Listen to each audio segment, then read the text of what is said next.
Well, welcome everybody. Good morning. We're so happy to be with you today. Thank you for making time to join us and to bring your gifts and strengths to our team today. I know this is a challenging time of year. We're all kind of have spring break on the horizon, right? And I know I've been in a district with teachers for the last couple of days, and I just know there's a lot of sickness going around. So I hope everybody is feeling well and doing well. And I know I've gotten a couple of emails as we're sitting here from colleagues who are covering classrooms just because people are getting sick. So we're glad that you could be with us today. Welcome again to our March meeting. If you haven't already, please fill out the attendance. And Matt has shared that in the chat and the link to the slides for today as well. So after we get everybody signed in here, we're just going to go over some game planning. And as you know and have gotten to know our team, I tend to be the big picture systems view person. So we're just going to take a bit of a look at different coaching strategies and game plans. We're going to leave a good amount of time for, again, either some separate breakout sessions or there's a chance that we'll just kind of open up the floor and talk together depending on, how big our group ends up being during that time. And then as always, we just have some timely tools and resources to support you in your coaching journey. So without further ado, we'll start to dive in here. Again, there's that sign-in link if you haven't had a chance to access that quite yet. All right, so while we get everybody settled, we know you're super busy and we're always kind of have people joining us in these first few minutes, but we're going to do a quick waterfall chat. If you aren't familiar with the waterfall chat, what we do is we put a response to the question in the chat box, and when I say go, everybody hits return, and all of those responses show up in the chat box kind of simultaneously with a waterfall effect. So as we start to kind of prepare our mindset today for our role as coaches, I want you to reflect for a second on this time of year, and you'll see our kind of basketball theme today. But why do people tend to get so excited about March Madness? Okay, so think about that for a second with the exposures and experiences you have had, and go ahead and put your response in the chat, but don't hit enter or return until I say it's time. All right, and you may push enter now. All right, it's fun, it's surprise, and we love the underdog. Yes. Melissa said the same thing. We were about, Tiffany put in underdog too. That's what it's about. Yes, everybody wants to win, the camaraderie around the competition. Underdog, yes, no clue. I love that. I know, sometimes it's like, I don't get it. In school, busy time of year, no idea about basketball. I totally get it. Yes. Excitement and tradition, be with friends. Yes, it's a celebration. It's something to gather around. Competition, fun to play along. Legal gambling. Yes, absolutely.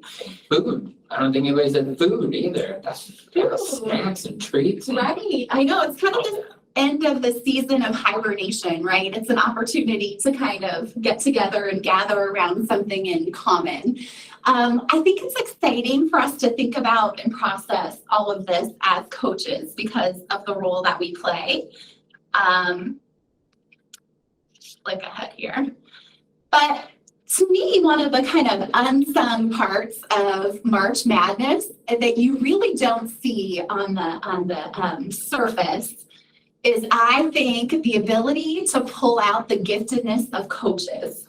Right? And their ability to strategize very quickly, right? Their ability to trust in the talent that they've given and be responsive and put a game plan together, right? Is a huge part of who is successful in the tournament. And I think sometimes we don't always see that. We see the big plays and we see, the opportunity for players to shine, but right, that's what we do as coaches, right? We make everybody better around us. And so that's, again, something that I think is hidden at times, but I think as coaches ourselves, we can really appreciate this part of the process. So that's kind of the lens and the mindset we're going to take today. We talk, especially Amanda and I and Jennifer and Beth in our roles, do a lot of work around the science of reading, as I know a lot of you do as well. And I think the beautiful thing about the science of reading and the reason we have so much momentum is not only the growing body of research around it, but that it is so inclusive of all of the areas of development. So, right, we are in neuroscience and psychology and, neurobiology and all these really cool things.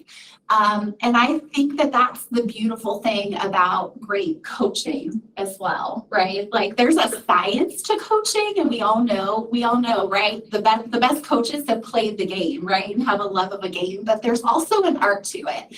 And if you don't have those culture and people skills and some things we're going to talk about in later slides, it becomes really challenging for you to execute the game plan, no matter how well you know the game. So here's some things we're going to think about this morning. Again, as coaches, we can't play the game. We cannot, no matter how much we want to, get on the floor, right? We're not the ones that are necessarily responsible for teaching and learning anymore, right? We're not necessarily even the decision makers, when we get in those just-in-time, game time moments. But we have so many different points of impact. And you analyze great coaches, especially at the college level, at the national level. We find out that there are some really important things that research says that they have in common. So again, we're going to take some learnings from athletics and from athletes, and we're going to apply it to our coaching and education. But the greatest coaches, they're able to encourage, equip, and empower their players, not just during games, but during practice, during the training before the season starts and after the season's over, and then off the court. So again, a good coach can change a game, but a great coach can change a life. So I just want you to take some personal reflection time here for a second and think about how you are engaging the teachers that you work with. So during, again, practice, right, during maybe those moments where you have TBTs or you're going through a coaching cycle, what does that look like? How are you doing these different levels of support? Maybe, again, it's just encouragement. How are you equipping with resources? Or how are you putting those two things together to really empower them to make a change that you're working on? And then think about how that looks during a game. What does that look like during a lesson that you might be observing?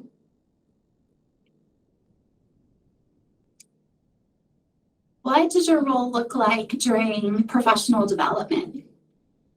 And we know that that's a focus for a lot of us right now, especially as we're working through dyslexia requirements. So as you're training, what does your role look like? And that might be, as you start to think about maybe what the beginning of the school year even looks like next year and what your role is in supporting teachers.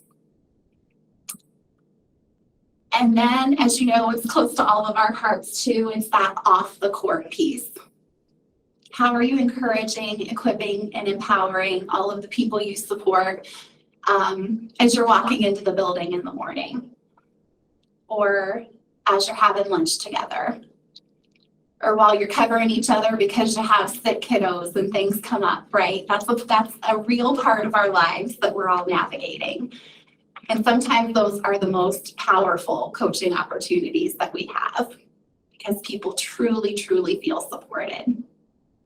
So again, as coaches, while we're not necessarily playing the game, we can absolutely impact the outcome.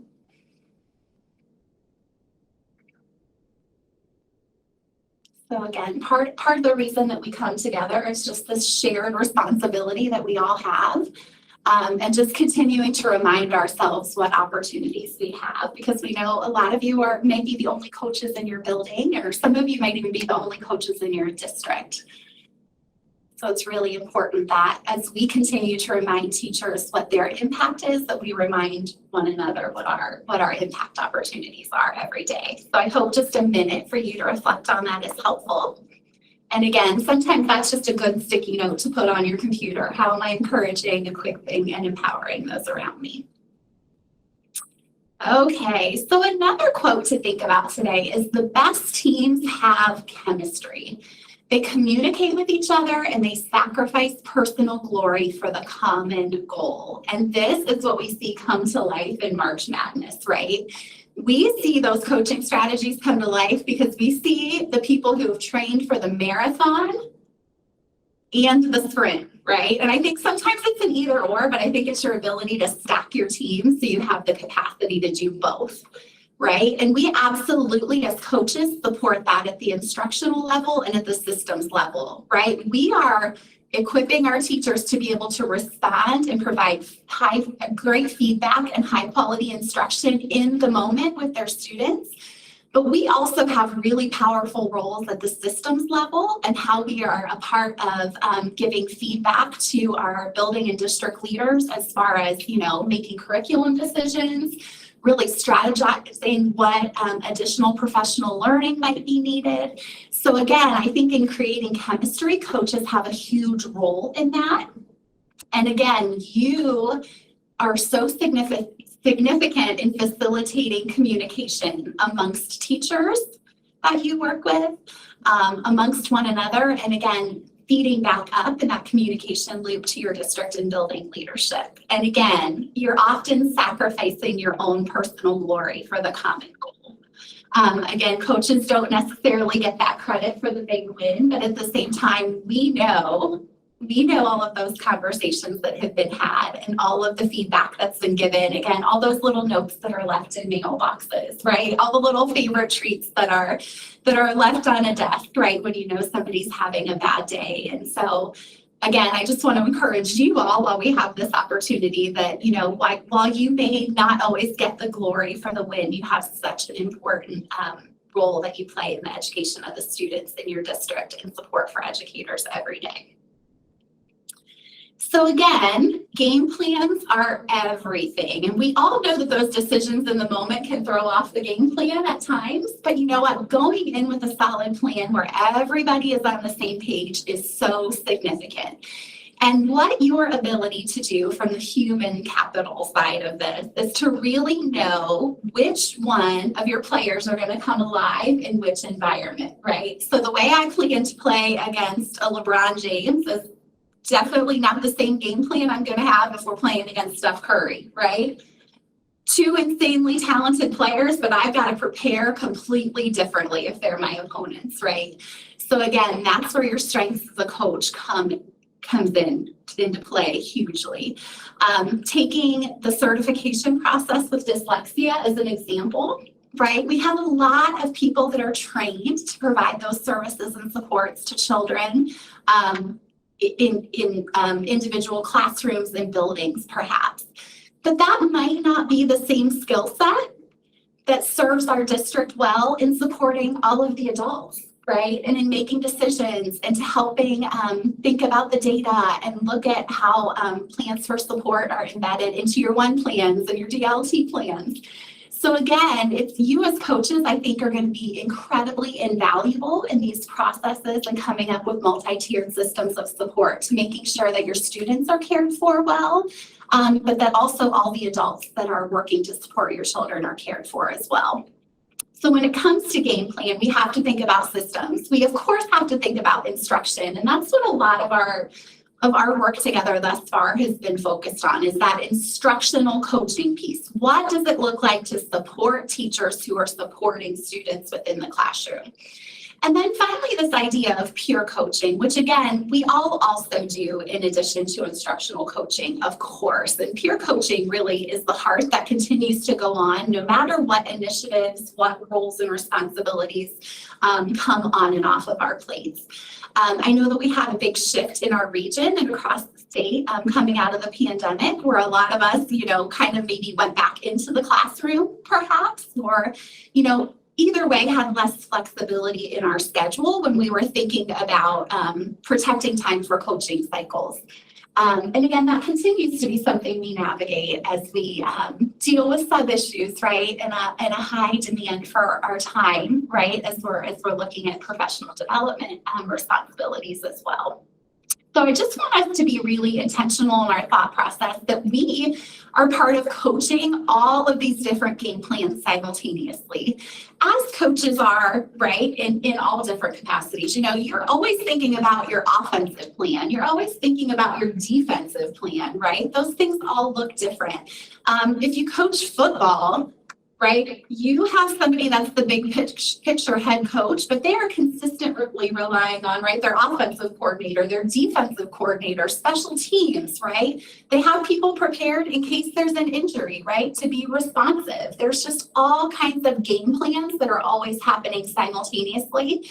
And I want to make sure that we honor that, because I think sometimes as instructional coaches, we've had a very narrow focus, but I think the focus and the intentionality, especially from the state level, is starting to grow, and we're starting to get some really good data from our districts as far as the districts that have coaches and what that impact is coming out of the gate here. So we're excited about where that's going to take us going forward. So why are there options? And I think this is interesting as well. And we have different dynamics across our region, of course. But sometimes it kind of has been presented as an either or. Well, we have peer coaches, or we have instructional coaches, or even sometimes a lot of us in the role we play, especially at the regional, you know, county level, it's when we have these systems coaches, right, that come in and support us. But I think I like the way Jim Knight explains it. You know, the solution is really, again, to create these structures that provide focus for human experience while respecting the autonomy of each individual. And again, your ability to know your human capital and to capitalize on those strengths is huge. And I think, I don't know, a great example, I think, is our instructional coaching team and how we all function and collaborate together because we've been given the freedom and flexibility to work in our strengths and our gifts, and it just fits together and it works. And we really appreciate and enjoy that because we've been given that opportunity. So again, if it's complete freedom of choice without structure or that form, that's not really the solution we want, because we know how important it is to have a game plan, right? We wouldn't just say like, oh, you're super talented. We wouldn't walk into, you know, the Elite Eight and say, you know what, we've done well. We have a super talented team. Guys, just go out there and play, right? I mean, as much as we would love to be able to do that, we know that that probably wouldn't be completely effective. But we know that with a good game plan and again, allowing the people to do what they have been gifted to do, that we can come up with some great results, okay? And again, flipping back, form without choice is oppressive. So that's always interesting. As somebody who was always forced to play center because I was so tall, I can relate to that. I was much more comfortable being the forward than the center, but you know, changes your experience completely, right? When your coach allows you to live in your strengths. You're just ahead of the time. Like you would be a humongous asset right now on our team because there are no centers anymore. That's so true. Yeah. That's so true. You're just ahead of your No, time. true percent. That's what it was. Okay. We're always blazing the trail, right? All right. So just important to consider all of these options, of course. So I wanted to make sure that I showed you this graphic, and this comes from Ohio's model for peer coaching for professional learning, which we're going to have linked for you at the end of the slideshow today. But again, a winning combination is that really strong reciprocal relationship between professional development and coaching. And we know that professional learning can be the catalyst that allows you to provide really intentional, aligned, job-embedded coaching. And it also facilitates that opportunity to not have professional development feel like a one and done. And we know that it shouldn't be, right? If it's truly aligned to your data and what your students need and what you have evidence that your teachers need, we know that that's the biggest opportunity to be a catalyst for school improvement. So I just wanted to make sure that I put this in front of you because again, there are so many professional development requirements in front of us right now that is our opportunity to best leverage our roles and responsibility within our buildings and our districts. Got click happy there. And coming back again, I think where I was talking about, we kind of in the past have thought of these things as more compartmentalized or either or. You know, our peer coaching model is really truly inclusive of both instruction and systems. So when we think peer coaching, I just wanted to put these examples in front of you because from the instructional side, again, that looks like all of those traditional impact cycle type of things that we've talked about.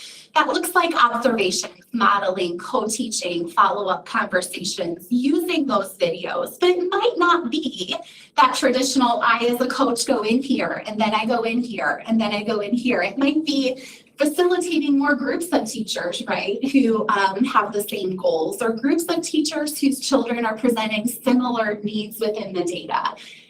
Or of course, who are having similar successes in the data, right, and making sure that they have the opportunity to shine amongst their peers. And again, thinking of peer coaching from the systems perspective, that, of course, looks like your support in peer coaching within teacher-based teams, peer coaching in your building leadership teams, working through the data that you get from the reading to your fidelity inventory and really supporting administration of that tool, and then leadership coaching. So sometimes we as coaches, we know that we're asked to lead, right? Because we're in these positions because we've had success, right? And we know that we can provide that leadership, but we also know that it is especially difficult, and teachers are classic for this. It's hard for us to say, hey, I did this thing and it worked. Or, hey, I feel like I'm really good at this, right? It's hard for us to do that. But as coaches, we get the opportunity to point that out in other people. And, hey, when I was in your classroom, I saw this great thing. And your students, right, really responded to this. We always need the attention away from us, right? And on our students to be able to kind of engage in that process. But you as coaches have such an important part of that.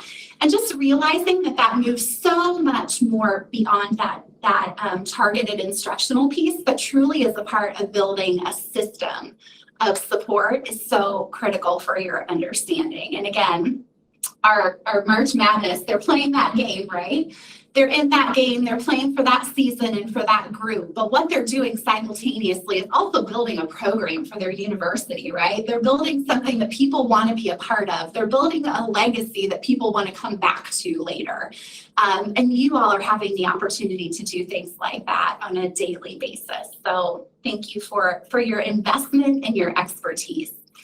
So speaking of that, we wanted to give an opportunity for breakouts. Again, we know we got into a lot of content last month and we didn't get as much time to talk. So we really wanted to make sure that we provided that opportunity for you today to have some time together, to share all the great things you're doing and just to problem solve together as things come up. And it could be as simple as, oh my goodness, I'm just covering a lot of classrooms, right? And I'm not sure how to navigate it. Or we're really working on our administrator coach partnership conversations and talking with principals and, you know, seeing what that's going to look like either now or for next year as you plan. So are we going to breakouts or going to do it big open? What do you think? I'm working in the background. If you guys let me know. Perfect. Thank you, Amanda. Thank you, Amanda. Yes, so I think that we're going to send you to breakouts. Is that right? We will Yep. send you into some breakout rooms. Let's say, what do you think? 20? Sure. Yeah, I That sounds good. think we'll take about 20 minutes if that's okay. And then honestly, we're just giving you open breakout time, if that's okay with you, to discuss and problem solve anything that's on your plate right now. You're welcome, of course, to hang in the main room if there's anything specific that anybody wants to talk about. We can absolutely do that. And we can also process together when we come back together, if that would be helpful as well. But it was really important to us that you just had time together today. Okay, well, please feel free again in the chat, or if you want to shoot one of us an email too, if there was something that, if you had a really good conversation around something and you want to continue that conversation when we're together in May, don't hesitate to let us know that, because we really want to make sure. And then again, Matt's created that great group resource for us that I'm sure he'll touch on as we wind down our time together to remind us of our opportunities to connect between meetings. So, all right. We'll move on. All right, we always just want to give you some timely tools to support you in your coaching journey. And I know something that continues to come up is really thinking about our coaching partnerships, especially between coaching and administrators. So there are some resources I have to share here. The first one is both audio and an article that's assessing your school's readiness for coaching. What you'll see next to that is that handbook. Oh, that's on it. He's showing you what you have available there.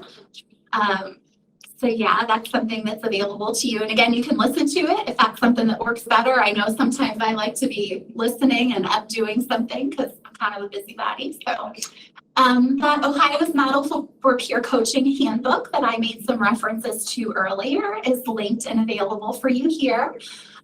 So again, lots of good connections to Ohio's plan to raise literacy achievement, lots of, again, references to all the Jim Knight work we've done. So I think a lot of you will enjoy and appreciate that resource, and I'm sure we'll dive into it a little deeper as we move forward too. There's a webinar link for you. Again, if you want to be listening to that while you're doing something else, it's focused on the Better Conversations group. The evolution or group of modules that are together, but this one is specifically on excellent instruction every day in every class for every student. And then finally, just a little bit different view of the managing complex change matrix that we've taken a look at in the past. Again, I think really instrumental in helping you game plan as a coach based on the behaviors that you're seeing from the people that you're coaching. So really helps you to strategize and kind of get to the root cause of some things that you're seeing taking place. And again, I just liked this version of it. I liked some of the language that they used. So we've spent some time on it in the past, but I wanted to make sure I put this in front of you as you are, kind of finding some things down for this year and really starting to have conversations about planning for next year, especially in light of, again, the professional development and literacy that a lot of people are engaging in, the professional development that's going to be happening around the universal screener. We just want to help you think about this, again, not just in that reactive way with what you're seeing, but how you can proactively make sure that you're planning for all of these things ahead of time as well. So one of the things I'm noticing is the matrix is getting a 404 error. Oh, so is that okay? If you're clicking on the resource for the matrix, we're going to change up that link and get it all good and well. So we'll check back in with that here in just a second. Got it. Thank you. Yeah, no problem. From my lens, from my view, I have a couple resources for you that have come across my desk here recently. The first of which is just absolutely bonkers to me. It's how I know that this person is a first year teacher, a very young teacher. She has all the time and energy in the world to put together this incredible resource for you.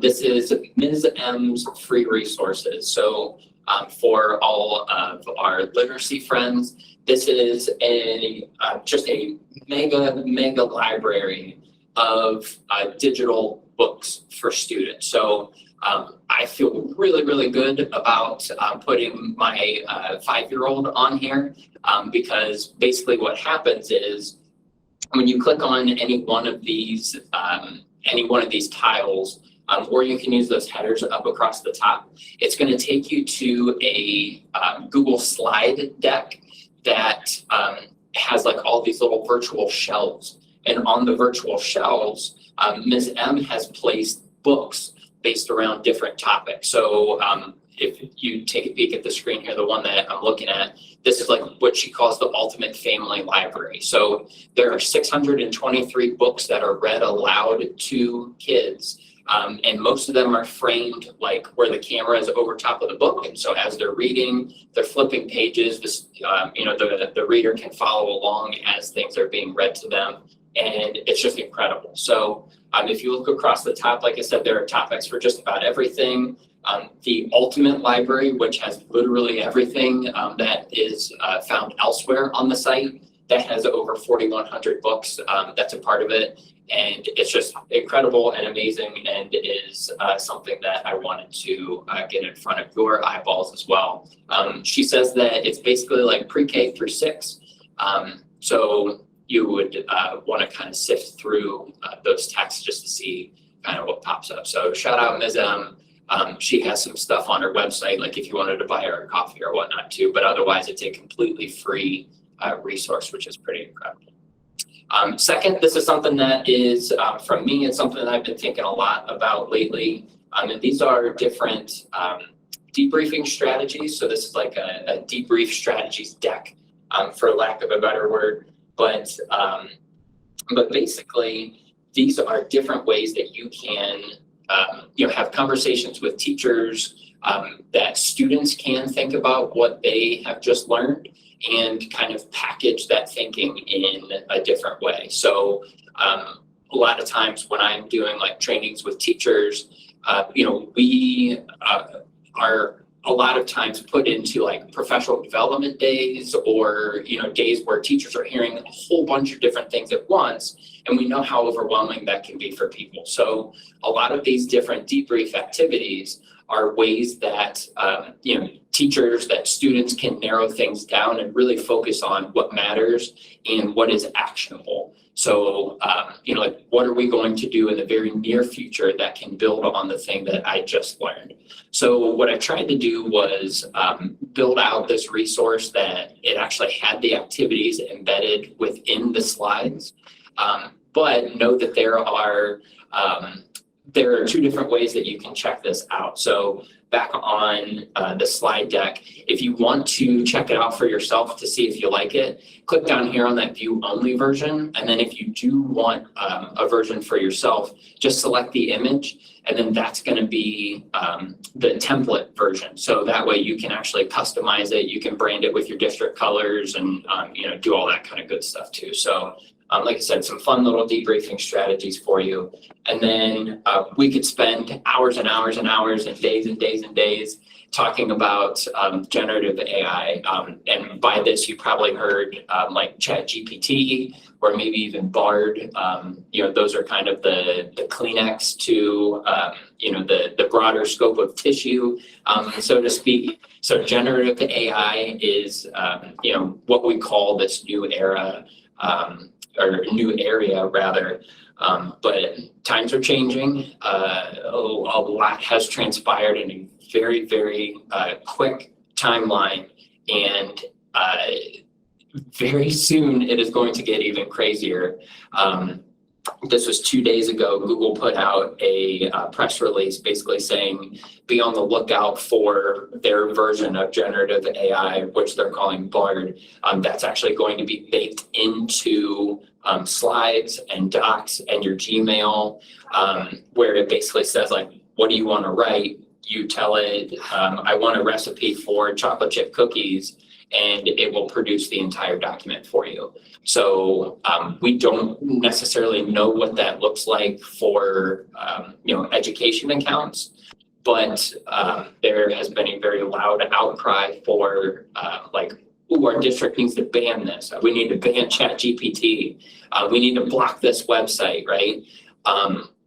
That's just not possible. So like I said, this is a much larger conversation, but this slide deck can not only help you have an understanding for what's out there, and I'm continuing to update this as things are coming across, but this is a really nice way for teachers to kind of see it for what it is, and also, how they can use it for good rather than, have students who are using it just to write all their papers for them. So, like I said, if you want to check that out, just click on the picture that you see there, and you'll be taken to that slide deck. So definitely pretty crazy, definitely a crazy time. And then, as always, I think Jen had mentioned, we have our website. This has all the resources that you'll ever need. You're also connected to everyone else in this call and then some through our Google group. So please, by all means, don't wait until our next meeting to ask your questions.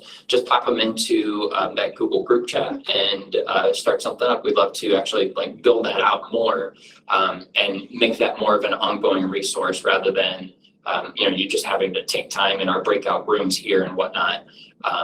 During these meetings, you can have those via email anytime you'd like. And then, like we said, you can obviously go to our website to find those things as well. Okay. You want to wrap us up, Jen? Sure, yeah. Our final, again, we always are meeting virtually. Lunch and Learn meeting will be Thursday, May 18th, again from 11 to 12. And if you've been joining us for our Regional Literacy Network, that final meeting of the year will be Thursday, April 13th from 9:30 to 11:30. And we will be back in person at the Tri-County ESC. And we will also, again, have that virtual option if you'd like to join us that way.